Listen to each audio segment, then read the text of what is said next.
Bonjour à tous. Je ne sais pas si on m'entend. Du coup, Chloé, tu me confirmeras si ça a bien été lancé. Et bonjour à tous ceux qui nous rejoignent. Si vous voulez utiliser le chat, d'ailleurs, pour discuter lors de ce webinaire, je vous encourage vivement à le faire pour poser toutes vos questions, pour nous dire dans un premier temps peut-être d'où vous vous connectez. Voilà. Et puis, vous pouvez utiliser le chat pour toutes les questions que vous aurez. Je présenterai ensuite les personnes qui vont animer ce webinaire. Bonjour Gabriella.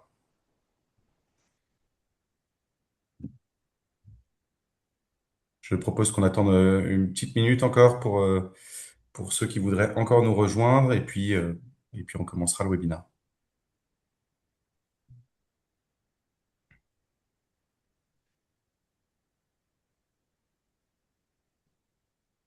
Est-ce que vous nous entendez bien déjà dans un premier temps? Si vous pouvez me dire par le chat, super. Merci Laurent. Merci Jessica. Super.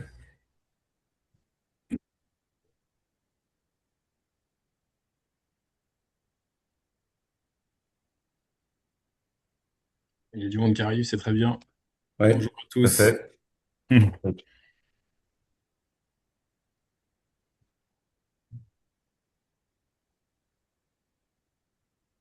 Bonjour Mélanie.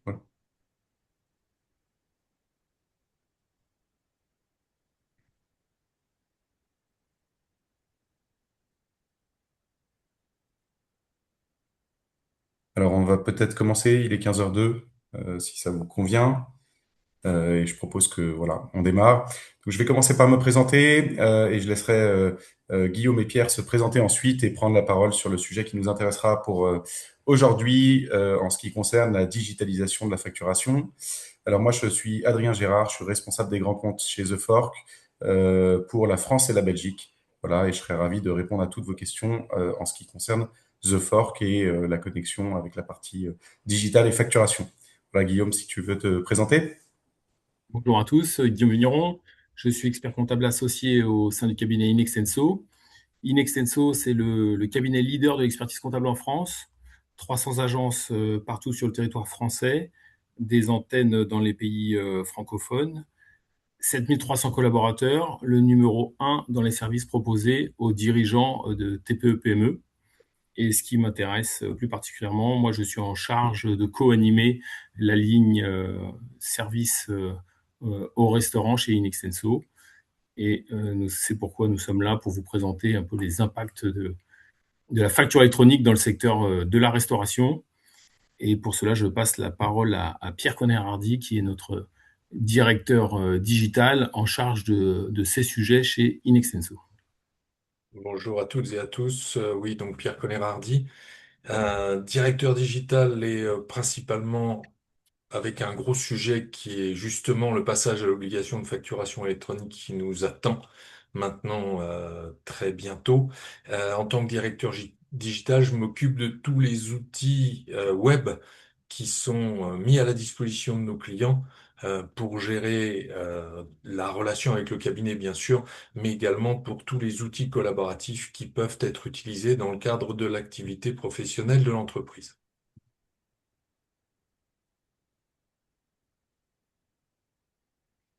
Alors, du coup, je me permets de reprendre la main pour vous présenter un petit peu justement l'agenda du jour et les sujets qui vont être abordés. On parlera facture électronique, comme ça a été introduit. Donc, dans une première partie, quels sont les grands principes de ce que va être la facturation électronique et avec une mise en application pour le secteur de la restauration. Les impacts concrets ensuite pour votre restaurant, ça sera la partie 2 et les opportunités que cela peut créer. Parce que s'il y a des contraintes, enfin, ou en tout cas des éléments qui peuvent paraître comme des contraintes dans un premier temps, il y aura aussi des opportunités sur la partie facturation électronique et c'est ce qu'on abordera en dernier. Encore une fois, je vous invite à utiliser le chat pour nous poser toutes les questions que vous voudriez adresser. Et je pense que du coup, on peut y aller. Tout à fait, Adrien. Faire d'une contrainte réglementaire une opportunité, pourquoi?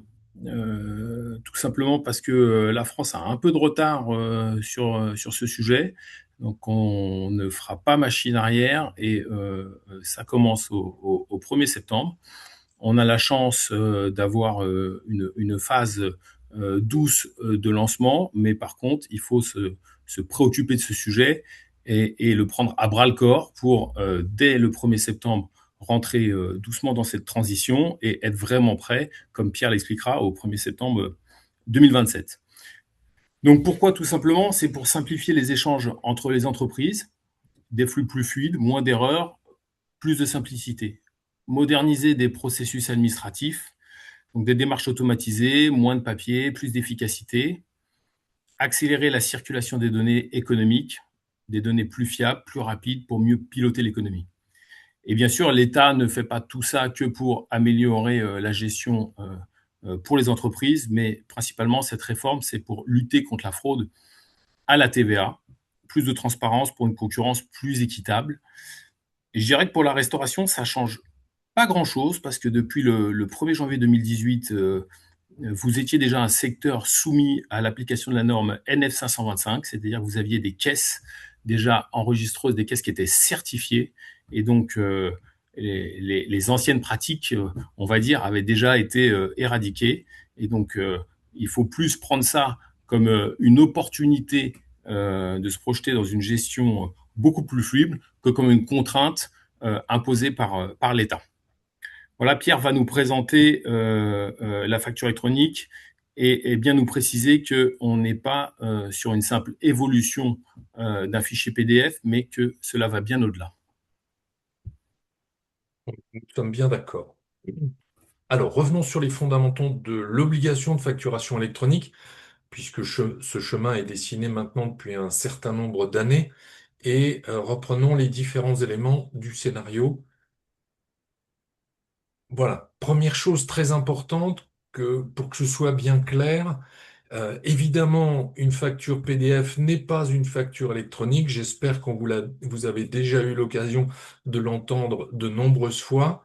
Un PDF, c'est une facture dématérialisée, c'est-à-dire que c'est la même chose que la feuille de papier, même si certaines mentions texte sont un peu plus facilement lisibles euh, au travers du PDF.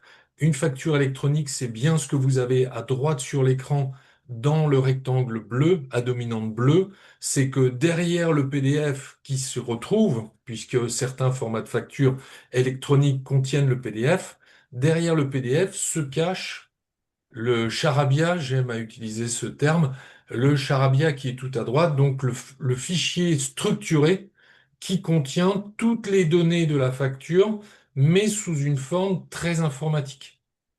C'est-à-dire que la partie qui est à droite et qui utilise un vocabulaire très particulier, très informatique, c'est l'élément principal de la facture électronique.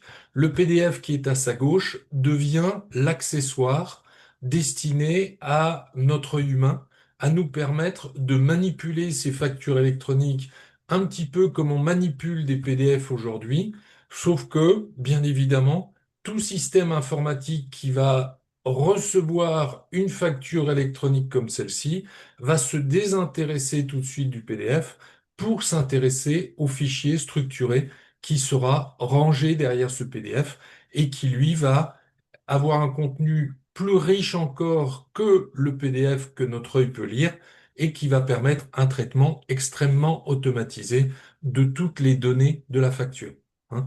N'oubliez pas, la data, cette fameuse data dont on parle de plus en plus, la facture électronique devient un des éléments, pardon, de l'enrichissement de ces datas qui vont prendre de plus en plus d'importance pour nous tous. Évidemment, et ça c'est juste à titre de rappel et pour que vous soyez bien sensibilisés à la chose, si on ajoute une facture électronique dans le scénario, c'est-à-dire si on transforme une facture PDF en facture électronique et qu'on la rend plus facilement enrichissable dans son contenu, évidemment, les instances en profitent pour ajouter des mentions obligatoires, faire que ce contenu soit le plus riche possible dès le début. Et vous le voyez, à partir du 1er septembre 2026, une facture électronique va contenir au moins 26 mentions obligatoires et ce nombre de mentions va augmenter encore au 1er septembre 2027 pour en ajouter au moins 8 autres et il serait bien possible que d'autres arrivent d'ici là. Mais ce qui est très important, c'est bien de se rendre compte que au travers de toutes ces mentions obligatoires, la lecture d'une facture électronique par un système informatique ne va laisser aucune ambiguïté sur son contenu, bien évidemment, mais va permettre de s'autoriser des traitements bien précis. Vous le voyez dans la deuxième vague qui est en bas, dans la colonne de droite, en mention obligatoire sont ajoutés la quantité de biens livrés. Ça veut dire qu'on travaille sur la ligne unitaire de la facture. Hein. Imaginez votre facture métro, par exemple. Dans chacune des factures métro, je saurai combien de kilos de tel produit, à quel prix je l'ai acheté, combien de pièces, peu importe de viande, j'ai pu acheter. Voilà. Tout va être lisible et interprétable aisément. Donc, on vient d'expliquer ce qu'est une facture électronique. Revenons 2 minutes sur qui est concerné par l'obligation de facturation électronique. Donc, sont concernées toutes les entreprises qui sont dans la partie verte à gauche de la diapositive, bien sûr. Les non assujettis qui ne sont pas concernés sont à droite. Et au moins deux d'entre eux sont une évidence pour nous, c'est-à-dire que je ne suis pas assujetti à la TVA quand je suis particulier, je ne suis pas assujetti à la TVA quand je suis une entreprise étrangère, et je ne suis pas assujetti à la TVA si je suis une association à objet non commercial. Donc seulement une partie des associations. Certaines font partie des assujettis, mais évidemment, la petite association qui reçoit uniquement des cotisations pour une activité, enfin, vous m'avez compris, n'est pas concernée par l'obligation de facturation électronique. Dans la partie gauche de la slide, on retrouve quatre populations principales. La première, ce sont les assujettis non redevables. Hein, on le sait tous, les micro-entrepreneurs, les auto-entrepreneurs, appelons-les comme on veut, tous ces gens qui aujourd'hui établissent des factures sans TVA sur lesquelles ils n'ajoutent pas de TVA collectée à destination de leurs clients, ils sont concernés par l'obligation de facturation électronique. Je suis micro-entrepreneur, je dois être prêt à recevoir des factures électroniques venant de chez certains de mes fournisseurs, et même si mes factures ne contiennent pas de TVA sur vente, donc de TVA collectée, je dois les envoyer par le nouveau chemin de l'obligation qu'on va voir dans 2 minutes qui s'appelle la plateforme agréée. Je dois transmettre mes factures via une plateforme agréée puisque l'administration fiscale veut suivre l'évolution de mon chiffre d'affaires. OK? En parallèle de ces non redevables qui sont tout à gauche, on retrouve tous les redevables. Alors évidemment, on met dans ce générique toutes les entreprises qui à la fois collectent de la TVA auprès de leurs clients et à la fois déduisent de la TVA sur leur facture d'achat. Vous faites partie de cette catégorie, bien évidemment, comme la majorité des entreprises françaises. Et à droite, on a deux populations un petit peu particulières qui sont tout aussi redevables, mais avec des particularités. Le premier pavé concerne les entreprises les opérations, pardon, qui sont réalisées dans le cadre du secret défense. On n'est pas surpris que ces activités-là soient un peu sur un circuit différent. Et en quatrième pavé, on a toutes les opérations exonérées au sens de certains articles du Code général des impôts. Donc là, on va retrouver la médecine, quand il s'agit de l'activité principale d'un médecin qu'il réalise avec nos cartes vitales, pardon, des prestations d'enseignement et de formation, des opérations immobilières. Nos banquiers, on le sait très bien que sur certains frais des banques, il n'y a pas de TVA. Nos assureurs, on sait très bien que sur l'activité principale des assureurs, il n'y a pas de TVA non plus. Voilà. Hein. Donc, toutes les personnes qui sont dans la partie verte, donc dans la partie gauche de cette diapositive, sont soumis en réception. Même si en émission de facture, certains sont exemptés, entre guillemets, sont non soumis en émission sur une partie de leurs activités, tout le monde est soumis en réception, tout le monde doit savoir recevoir des factures électroniques depuis les fournisseurs, enfin, transmises par les fournisseurs. OK?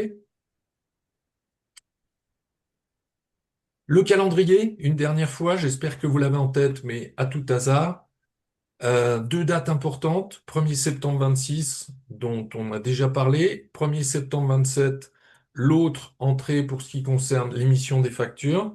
Donc, le bandeau vert en haut de la diapositive, l'obligation de réception, c'est tout le monde en même temps. Évidemment, même si je suis une toute petite entreprise, comme je sais que les grandes entreprises et les entreprises de taille intermédiaire vont devoir commencer à émettre des factures électroniques dès le 1er septembre 2026, il serait bien gênant que les clients de ces grandes entreprises ne puissent pas recevoir les factures électroniques qui vont être transmises dès le 1er septembre. Et on a tous des fournisseurs à grandes entreprises. Si on ne pense qu'à l'énergie et à la téléphonie, on a tous des factures de ces gens-là et ils vont émettre à partir du 1er septembre 2026. OK? Donc il est important qu'on puisse recevoir parce que vous allez voir le schéma sur la slide suivante, une facture qui serait émise par un fournisseur et qui ne peut pas rejoindre son client, ça met le système complètement en déroute. Et évidemment, ça n'est pas les faire chercher. Voilà. Donc, pour ce qui concerne la réception envers tout le monde en même temps, pour ce qui concerne l'émission, dès le 1er septembre 2026 pour les grandes entreprises et au plus tard le 1er septembre 2027 pour les autres. Je précise bien, c'est très important, c'est au plus tard le 1er septembre 2027. C'est-à-dire que vous pouvez, quelle que soit votre taille, choisir d'entrer dans l'obligation en émission dès le 1er septembre 26. Bon, évidemment, je vais vous conseiller de dire, assumez déjà la réception, mais rien ne vous empêche de dire, je vais entrer dans l'obligation le 1er janvier 27. Il est inutile d'attendre. Si vous émettez beaucoup de factures, c'est sûrement, enfin, c'est peu le cas, sauf si certains d'entre vous ont de très grosses activités de traiteur, mais en tout cas, je peux entrer dès le 1er janvier 2027 parce que je considère que ça va simplifier ma façon de gérer les choses, ça va simplifier la gestion de mon chiffre d'affaires et surtout, ça va simplifier la distribution de mes factures à mes clients. Mais voilà. L'obligation d'envoi d'un e-reporting, donc la troisième phase qui est importante aussi, puisque le e-reporting, ça concerne notamment tout le chiffre d'affaires qui est pris en charge par vos logiciels de caisse. Puisque si vous n'émettez pas de facture à destination de vos clients, puisque votre logiciel de caisse va émettre des tickets de caisse, l'État ne va pas vous demander de reconstituer des factures électroniques pour cette partie de votre activité. Vous allez fournir enfin, votre logiciel de caisse, plutôt pour être précis, va transmettre à l'administration des fichiers structurés d'une manière bien précise, bien sûr, qu'on appelle le e-reporting. Et c'est votre logiciel de caisse qui va générer ce e-reporting avec une fréquence variable suivant la taille de votre entreprise, suivant votre positionnement par rapport à la TVA, la fréquence de la TVA. OK? Donc, des factures électroniques d'un côté, du e-reporting de l'autre. On va en parler un peu plus précisément dans quelques minutes.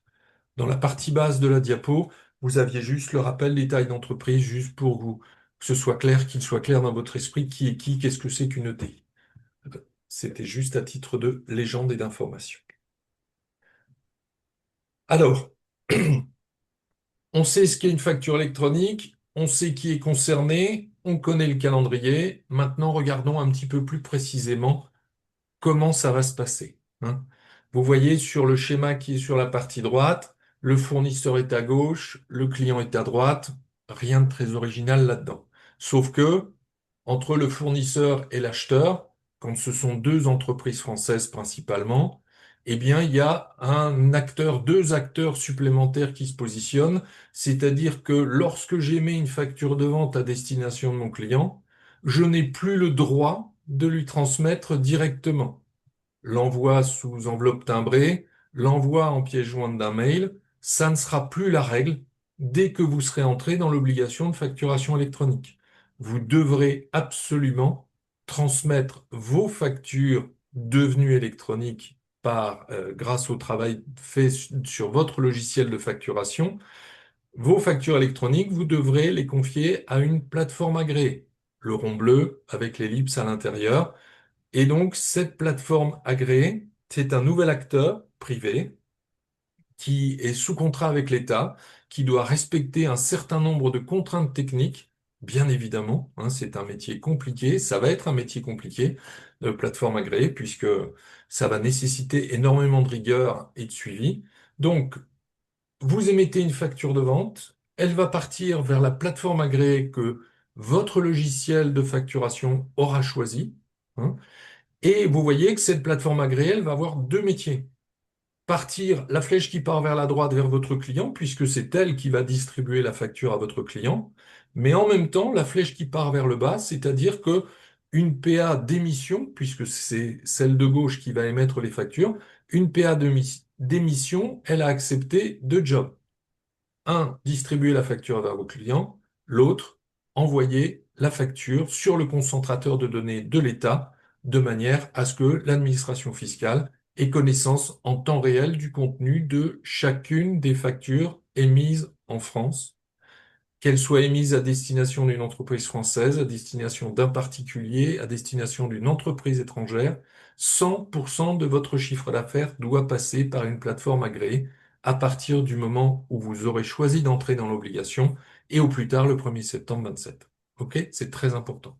Vous voyez qu'au départ du fournisseur, il y a deux flèches, puisque d'un côté, il y aura les factures et de l'autre côté, les données de transaction qui sont le fameux e-reporting que j'évoquais il y a 2 minutes. OK? Voilà, très important. Je vais utiliser la slide suivante pour parler de l'annuaire. Ah ben non, c'est pas la slide suivante, mais ça fait rien. Ne vous inquiétez pas, je vais en parler dans 2 secondes de ce fameux annuaire. L'élément important, c'est de dire, je suis acheteur, je vais recevoir des factures de mes fournisseurs. Suivant l'organisation de mon entreprise et suivant la taille de mon entreprise, je vais avoir besoin peut-être de paramétrer des adresses de facturation électronique. Attention, ce n'a rien à voir avec une adresse mail. C'est une adresse de facturation électronique qui sera saisie dans les logiciels et qui sera utilisée directement par les logiciels. Voilà. Juste pour vous dire, vous avez sûrement déjà un certain nombre de fournisseurs qui vous ont écrit en vous demandant à quelle maille est-ce que vous souhaitiez recevoir vos factures fournisseurs. Quelles adresses est-ce que vous aviez du sirène suffixe, besoin, vous utilisiez du sirène suffixe ou du sirène sirette? Donc, ça, c'est aussi très important. Si vous avez besoin de différencier les flux de factures fournisseurs qui entrent, vous avez un certain nombre de solutions qui sont disponibles, que j'ai essayé de décrire de manière succincte dans cette slide.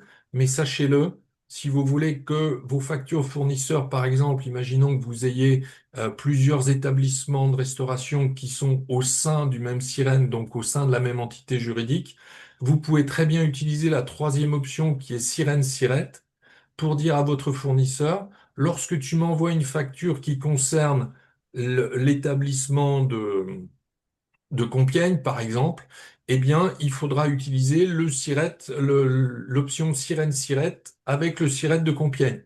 Parce que celui qui passe les commandes sur le site de Compiègne est bien à Compiègne et il ne s'occupe que des commandes destinées à ce site.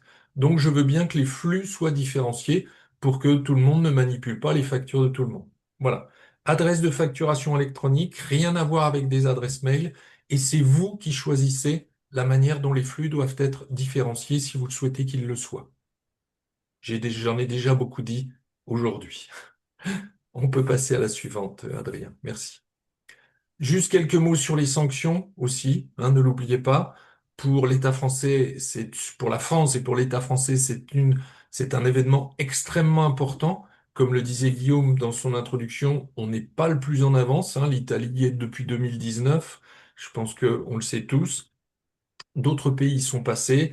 Et donc, on ne peut pas louper le 1er septembre 2026, qui, je vous le rappelle, était initialement le 1er juillet 2024.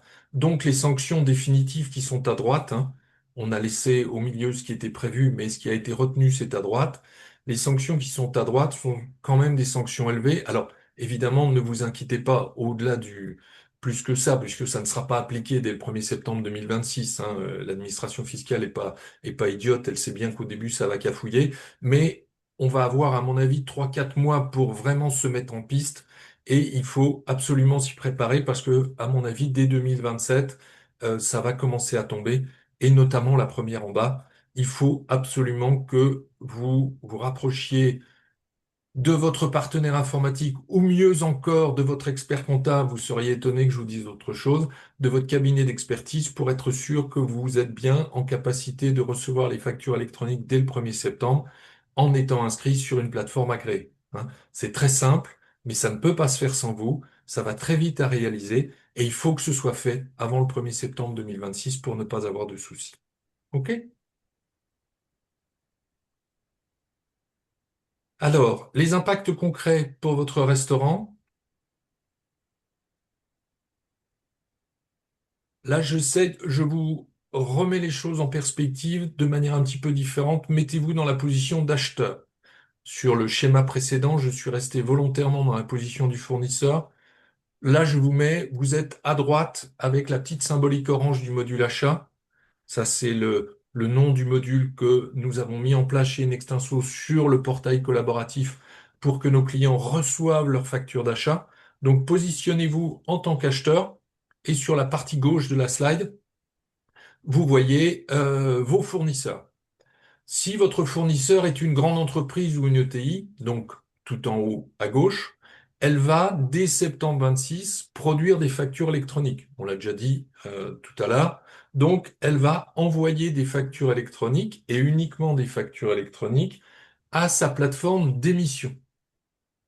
Dans cette facture, il va y avoir l'information de précise du client, les fameuses adresses de facturation électronique que j'évoquais tout à l'heure, pour qu'elle sache, pour qu'il y ait, pardon, dans le fichier informatique de la facture électronique, pour qu'il y ait l'adresse de facturation électronique du destinataire.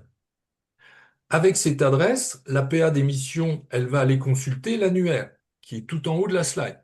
Consulter l'annuaire qui est tenu par la DGFiP, dans laquelle chaque entreprise française est enregistrée, et dans laquelle chaque entreprise française a pu dire comment elle souhaitait recevoir les factures, avec quelle finesse, avec quel découpage, tout va être rangé dans l'annuaire. Donc, je suis grande entreprise, j'ai mis ma facture avec l'adresse de facturation électronique que m'a donné mon client. L'APA d'émission va lire l'annuaire et saura obtenir l'information de qui est l'APA de réception. Puisque, évidemment, chacun a le droit de travailler avec n'importe laquelle des plateformes agréées disponibles en France. Pour information, elles vont être aux environs de 150 en France. OK? Et vous avez le droit de choisir de travailler avec celle que vous voulez. Évidemment, ne faites pas ce choix au hasard, faites-le au mieux avec votre cabinet d'expertise qui, ne l'oubliez pas, est le partenaire de l'entreprise qui va avoir besoin de ces factures pour traiter votre dossier comptable dans la foulée. Donc, qui est quand même le mieux placé pour vous accompagner dans cette démarche de récupération des factures électroniques euh, depuis une PA. OK? Voilà. Donc, cette facture, elle va transiter par une PA d'émission, par une PA de réception après consultation de l'annuaire, et elle va arriver dans le module qui va vous permettre de les consulter. Hein. Le but du jeu pour nous chez Inextinso, c'est qu'un utilisateur du module achat ne voit rien des PA. Les PA, ce sont des acteurs techniques qui travaillent en arrière-plan. On sait qu'ils doivent travailler, on sait qu'on doit leur donner les moyens de travailler, mais moi, ce qui m'intéresse, c'est la facture qui arrive. La manière dont elle arrive, le chemin qu'elle a suivi, ça m'est presque accessoire, dans la mesure où on me dit que tout se passe bien, ça me suffit. Et dans le module achat, je vais donc recevoir chacune de mes factures fournisseurs, la consulter, pouvoir la valider, c'est-à-dire donner mon sentiment sur cette facture, exprimer si elle me convient ou si elle ne me convient pas, la refuser s'il est nécessaire de la refuser parce qu'elle ne m'était pas destinée, parce que son contenu est trop fortement erroné, enfin bon, voilà. OK? Mais je reçois dans une interface lisible par mois. Donc ça, c'était pour les grandes entreprises à partir de septembre 26. Si mon fournisseur est une PME ou une TPE, on le sait très bien, jusque septembre 2027, enfin jusqu'au 31 août 2027, cette entreprise peut choisir de continuer à travailler comme aujourd'hui, c'est-à-dire à générer des factures papier, générer des factures PDF, qui vont là aussi arriver dans mon interface, mais pas par les plateformes agréées. Par contre, à partir du 1er septembre 27, tous ces fournisseurs, quels qu'ils soient, devront passer par une PA d'émission pour que les factures m'arrivent de la même manière que les factures des grandes entreprises. Il n'y a que le troisième fournisseur décrit dans cette slide, qui est le fournisseur étranger, qui lui n'est pas du tout impacté par l'obligation de facturation électronique et qui lui va continuer à m'envoyer ses factures dans les formats acceptés d'aujourd'hui. OK? Et il faut que je sois prêt là aussi à continuer à recevoir du PDF en pièce jointe d'un mail, à continuer à recevoir du papier, encore que, à mon avis, on peut réussir à obtenir à peu près aujourd'hui à peu près un PDF de n'importe quel fournisseur, et c'est ce que, évidemment, je vous incite à faire. Hein. Moins je manipule, mieux je me porte. Et il reste donc la petite particularité que j'ai laissée volontairement en dessous, mais sur laquelle on va revenir un petit peu plus loin, c'est la dépense de moins de 150 euros pour certaines activités, dont la vôtre, pardon, pour laquelle le ticket de caisse disponible aujourd'hui reste valable, bien évidemment, même si le client est une entreprise française. Hein, parce qu'évidemment, si le client est un particulier, le ticket de caisse ne pose de problème à personne. Le ticket de caisse pose un problème pour la déductibilité de la TVA, donc pour une entreprise française. OK? Je dis trois mots sur cette slide, mais vraiment trois mots parce que c'est souvent une question qui vous vient à l'esprit. Est-ce que cette obligation dit quelque chose par rapport au délai de règlement des factures fournisseurs ou des factures par mes clients? Non. Cette nouvelle obligation ne dit rien. OK? Alors évidemment, on se doute bien qu'il y a un vœu pieux qui est de dire si les factures sont plus normées, qu'elles arrivent plus vite chez le client, on peut considérer que le délai de règlement ne sera pas gêné ou retardé par des problèmes de distribution des factures et on peut espérer que les clients payent de plus en plus leurs factures à temps, enfin, à la date d'échéance prévue. Mais pour l'instant, aucune consigne, aucune obligation, aucune contrainte nouvelle. OK?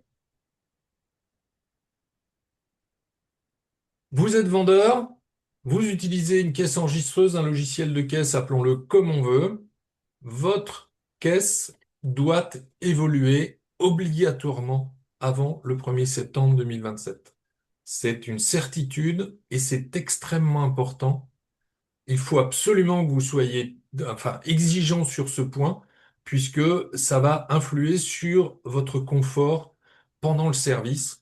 Et c'est très important d'avoir un appareil qui vous accompagne bien, à la fois pour sortir des tickets les plus complets possibles et qui sache remplir la nouvelle obligation de génération du fichier de reporting.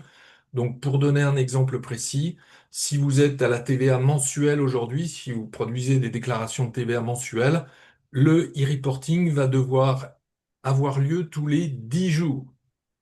C'est-à-dire que le chiffre d'affaires des 10 premiers jours du mois devra partir vers l'administration fiscale entre le 10 et le 20. Le chiffre d'affaires des 10 jours suivants au cours des 10 jours qui suivent, et ainsi comme ça pour les trois tranches du mois. OK? Voilà. Votre logiciel de caisse doit également savoir produire des factures électroniques obligatoirement au-delà de 150 euros et en deçà de 150 euros si votre client vous le demande. Le texte le dit bien, c'est le client qui, enfin, vous devez être en mesure de produire une facture électronique quel que soit le montant. On peut penser que sur les petits montants, les clients vont se contenter du ticket de caisse puisque la déductibilité de la TVA restera vraie. Mais au-delà de 150 euros, c'est facture électronique obligatoire. OK? Voilà. Alors, j'en viens tout de suite à ce ticket de caisse que l'on voit à droite du rectangle vert. Vous voyez que ce ticket de caisse, il contient un bon gros QR code en pied. Ça, c'est quelque chose que la plupart des solutions, des logiciels de caisse disponibles en France vont ajouter, c'est-à-dire que moi, je suis client, je viens manger chez vous, je dépense quel que soit le montant, mais surtout si je dépense plus de 150 euros parce que nous étions plusieurs, ce QR code va me permettre de demander ma facture électronique une fois sorti du restaurant. Et si je le présente de votre côté, c'est de dire, Monsieur le client, je vous confie le ticket de caisse parce que je vais vite à sortir, je retourne à mon service, mais avec ce ticket de caisse, vous allez pouvoir obtenir la facture électronique dont vous avez besoin vous-même en flashant le QR code, en donnant la fameuse adresse de facturation électronique qu'on évoquait sur une slide précédente, et donc tout le monde est content. Vous avez résolu cette vente aussi rapidement qu'aujourd'hui, et lui, il fera les manipulations lui-même pour obtenir sa facture électronique. OK? Et bien sûr, il en sera de même lorsque vous irez à la pompe à essence, que vous irez faire un plein de carburant et que vous souhaiterez une facture électronique pour la dépense que vous venez de réaliser. OK? Voilà. Donc, trois scénarios. Le cas numéro un, et ça c'est pour les notes de frais des collaborateurs, hein, puisque vous avez beaucoup de clients qui sont des collaborateurs d'entreprises françaises et qui viennent déjeuner euh, seuls, ou en tout cas qui payent leur addition individuellement. Donc, première option, le client ressemble comme deux gouttes d'eau à un particulier. Il prend son ticket de caisse, il ne demande rien. OK? Donc là, ça veut dire que pour vous, ça va être du e-reporting. Pas de facture électronique, rien de particulier. On considère que ça n'est pas une vente professionnelle, entre guillemets. OK? Deuxième cas, c'est un salarié d'une entreprise. Son employeur exige de lui d'obtenir une facture électronique immédiatement et systématiquement. Vous allez devoir lui donner les moyens d'obtenir une facture électronique, soit au travers du QR code, soit au travers d'un autre système si votre logiciel de caisse propose un autre système. Et bien sûr, même le client qui est parti dans le cas numéro un, sans faire état de sa dépense professionnelle, il a le droit, il peut vous réclamer une facture électronique a posteriori. S'il revient avec son ticket de caisse, vous ne pourrez pas lui refuser d'effectuer une facture électronique pour le montant qui a été dépensé chez vous. OK? C'est important. Tu veux ajouter quelque chose, Guillaume, ou quelque chose, Guillaume? Non? Non, j'en profite pour répondre à la question Bien sûr. d'obligation de QR code. Sera-t-elle imposée éditeur de caisse? Faut-il demander des mises à jour de caisse? Donc non, à ce stade, c'est pas imposé, mais vous devrez avoir un logiciel de caisse qui sera en capacité d'émettre une facture électronique. Donc le QR code, c'est le moyen pour l'éditeur de rebalancer la balle finalement sur le client, mais peut-être qu'il y aura des logiciels qui seront eux en capacité de générer des factures électroniques. Alors, on parle aussi de douchettes et que les clients auraient comme des cartes de visite avec eux justement des QR codes Hum, avec leur adresse de facture électronique pour que la caisse, après un petit scan, donc ce serait la caisse qui scannerait le QR code justement du client et qui, hum. elle, générerait la facture électronique. Voilà, donc aujourd'hui, soyez curieux et n'hésitez pas à demander à votre éditeur ce qu'il a prévu de mettre en place pour la facture X. Voilà. Et de toute façon, vous parliez de mise à jour du logiciel de caisse. La réponse est évidemment oui. Parce que même s'il n'ajoute pas le QR code, faut que l'outil soit en mesure de produire le fameux e-reporting avec la périodicité nécessaire. Donc, mise à jour, il y aura. Que cette mise à jour amène le QR code ou pas, il faut en tout cas que cette mise à jour vous apporte une solution rapide et efficiente, efficace pour produire une facture électronique lorsqu'on vous la demande, puisque évidemment, si on est en plein coup de feu, c'est le pire moment. Ok. Et soyez curieux avant le 1er septembre 27, parce qu'il est possible que vous ayez des clients, des collaborateurs de grands groupes qui, eux, vont être un peu soumis par les services administratifs et comptables de leur entreprise à justement essayer au plus vite de récupérer des factures électroniques, parce que je pense que les grandes entreprises ont compris qu'elles vont avoir des gains de productivité dans le traitement de leur administratif et qu'elles vont pousser aussi les collaborateurs à demander des factures électroniques, même pour voilà, des montants inférieurs à 150 euros. C'est sûr.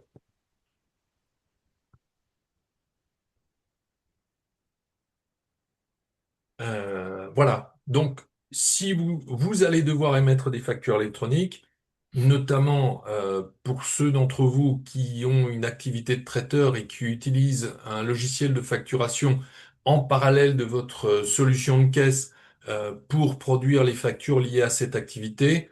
Voilà. Donc, il faut absolument obtenir de vos clients les informations complémentaires et notamment les adresses de facturation électronique, hein, sachant que pour 80% des entreprises françaises, cette adresse de facture électronique sera le sirène, tout simplement le sirène.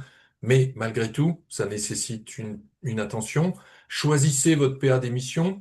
Là, en général, pour ce qui est de votre logiciel de facturation, c'est l'éditeur du logiciel que vous utilisez qui va vous proposer d'utiliser sa plateforme agréée et accepter par défaut son choix, sauf si évidemment ces tarifs vous semblent prohibitifs, mais dans cette limite, prenez plutôt ce choix-là puisque ce sera le choix de la tranquillité dans la fluidité de l'émission.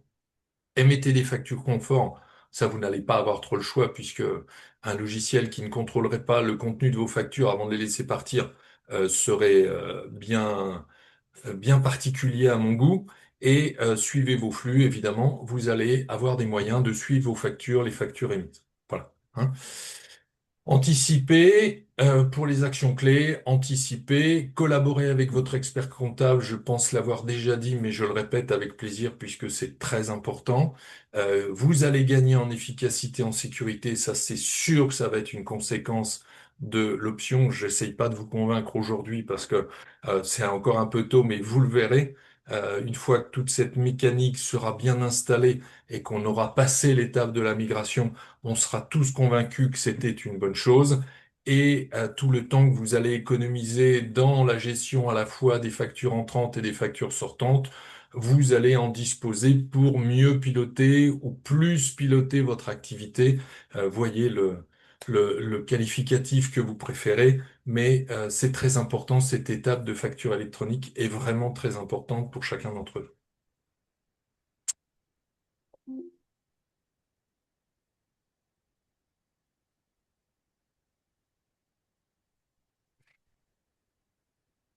Alors, je continue, pardon.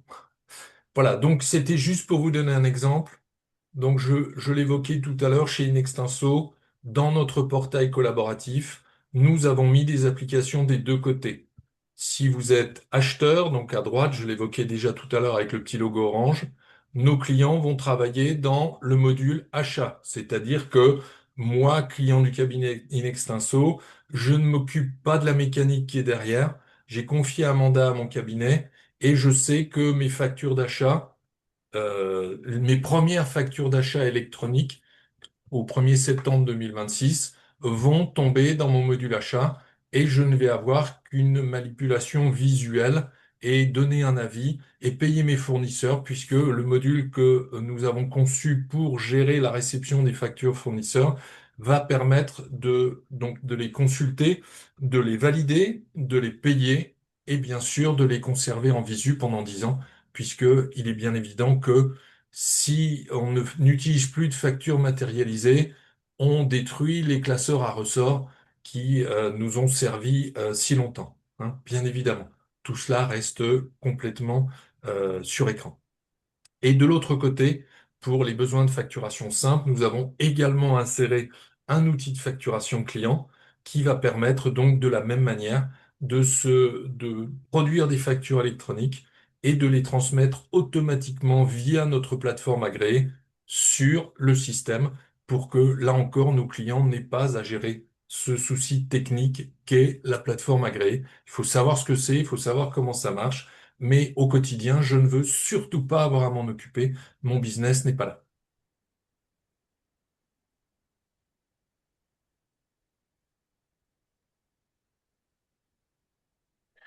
Faire d'une contrainte une opportunité.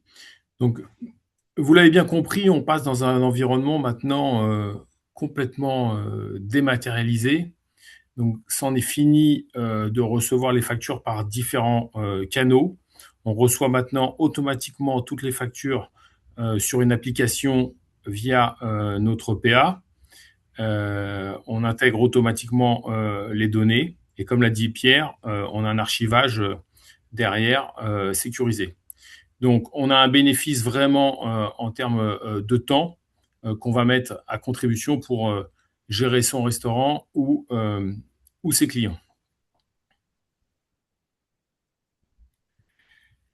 Donc toute cette data qui va être donc accumulée au sein d'une même application, je ne parle pas de plateforme, mais d'application, va permettre d'avoir en temps réel toutes ces factures qu'on va pouvoir planifier sur un plan de trésorerie, planifier les règlements et enfin avoir des prévisions de trésorerie fiables à très court terme, à moyen terme, qui vont nous permettre d'anticiper les tensions. Là, on est à la veille, peut-être à la veille des congés pour certains, et on n'a pas forcément de visibilité sur ce qui va se passer sur août et septembre.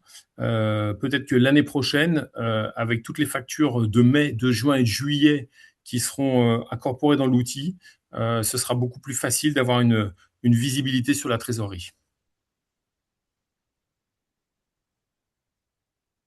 Donc, pour moi, l'avantage voilà, vraiment numéro un, c'est qu'on aura un pilotage beaucoup plus rapide puisque les données vont être intégrées en continu. Donc, les factures vont arriver tous les jours en fait dans votre système.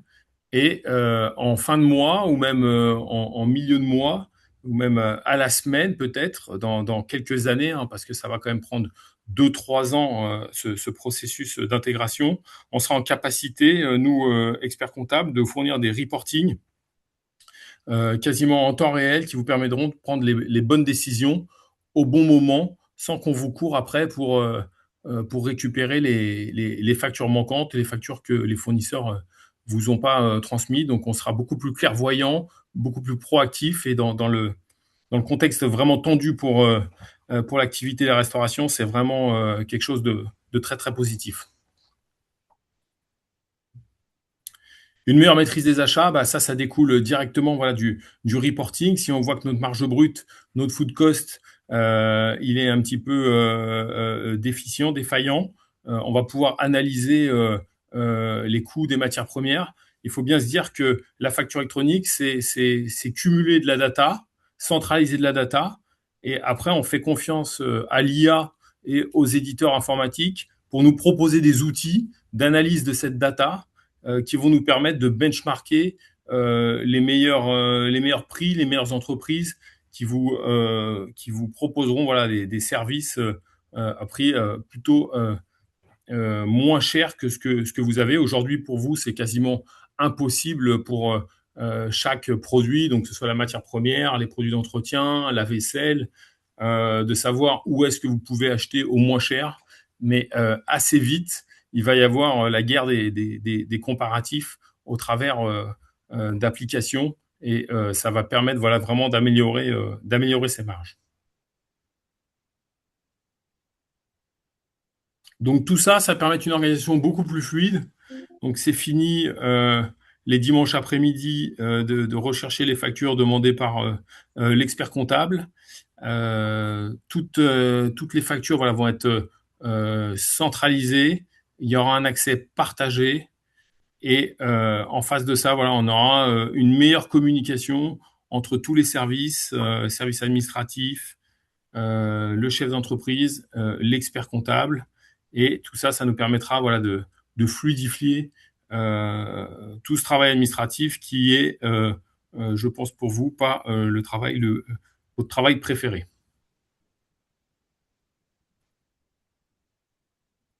Oui, alors tout ça, ça me permet de faire le lien, nous, avec The Fork Manager, qui est l'outil de gestion de vos réservations et qui permet de centraliser vos réservations.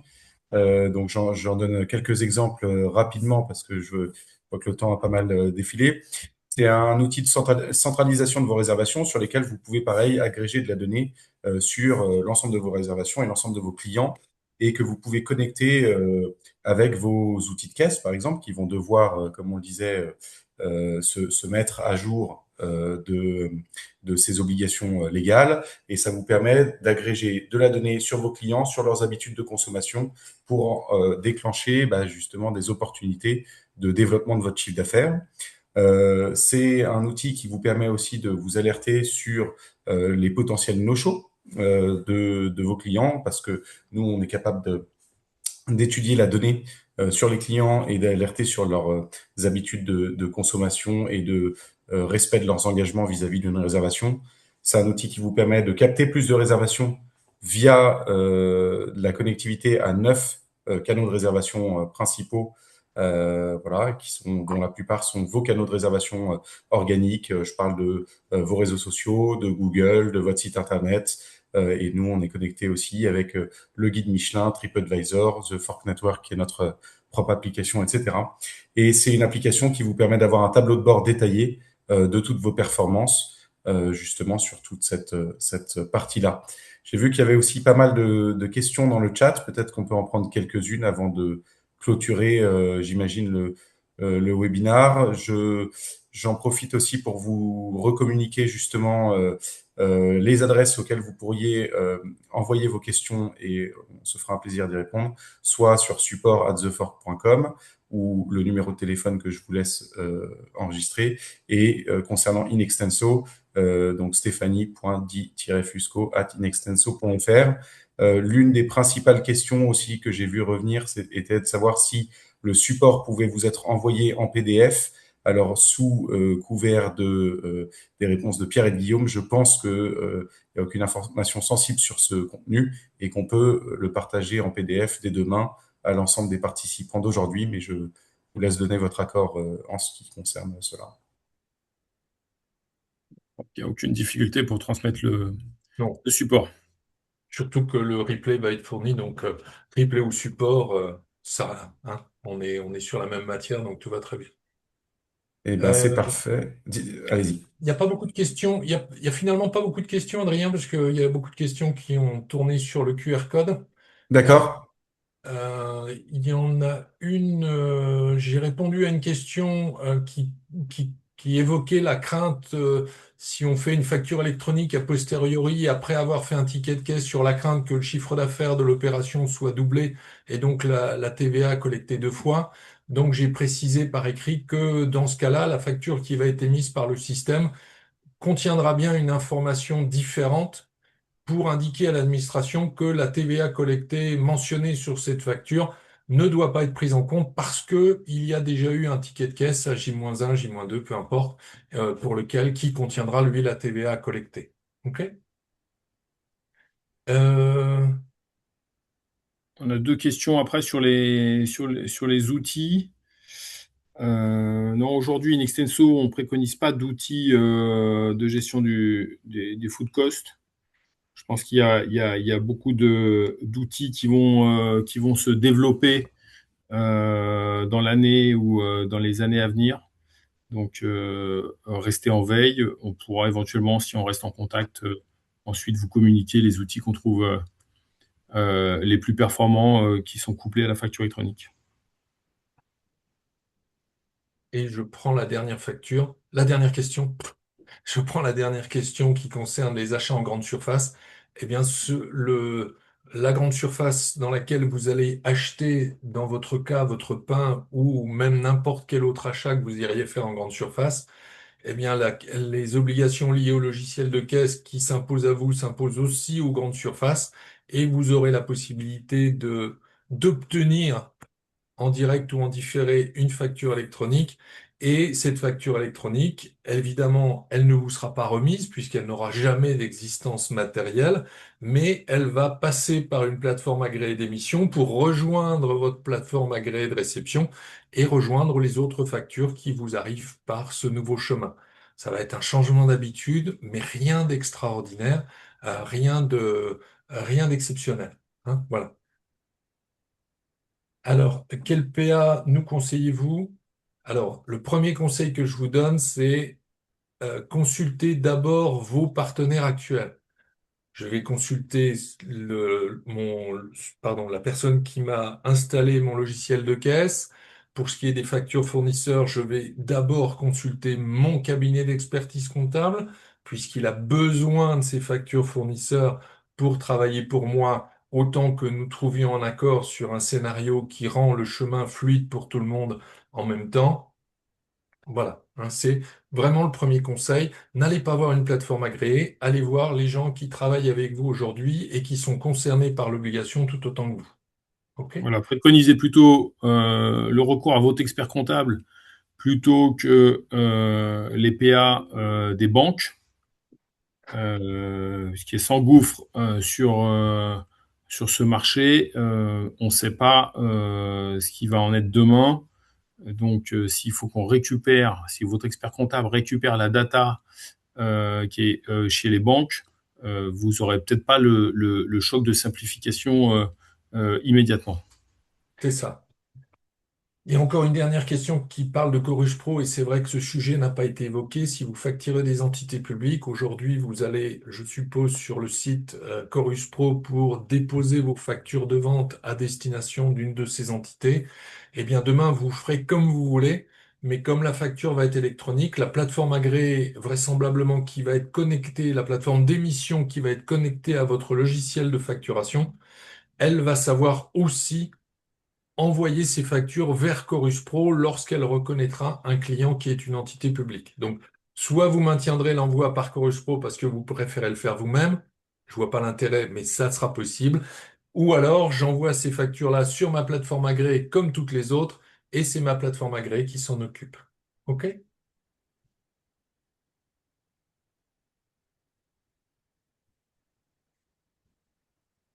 Je te laisse la question de Monsieur Coudy, Guillaume. Bonjour Monsieur Cousy.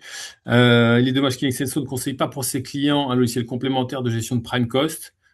Vous y viendrez inexorablement, n'attendez pas trop pour le faire. Donc aujourd'hui, nous, on propose notre dashboard ou des tableaux de bord où votre expert comptable vous apporte des pistes de réflexion sur votre marge brute et sur votre coût de masse salariale, mais effectivement, on n'est pas encore affilié, comme je le disais tout à l'heure, à un outil métier. Et on y viendra peut-être, mais on attend de voir voilà ce qui va sortir vraiment sur le marché.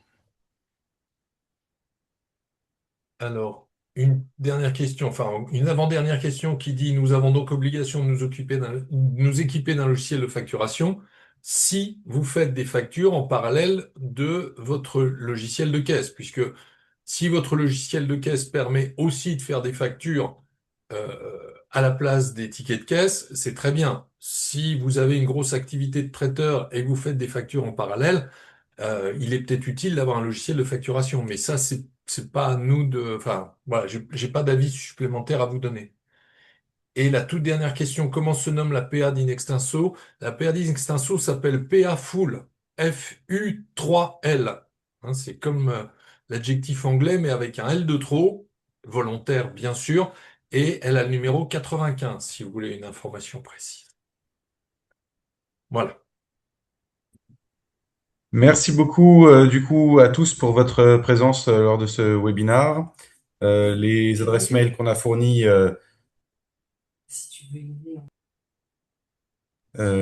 les adresses mail qu'on a fournies, voilà, resteront à votre disposition pour accueillir toutes les questions et on vous fournira la présentation par PDF demain et par email. Voilà, je vous souhaite à tous une très bonne journée. Merci beaucoup. Merci à Merci. tous pour votre attention. Merci. Au plaisir. Au revoir. Au revoir.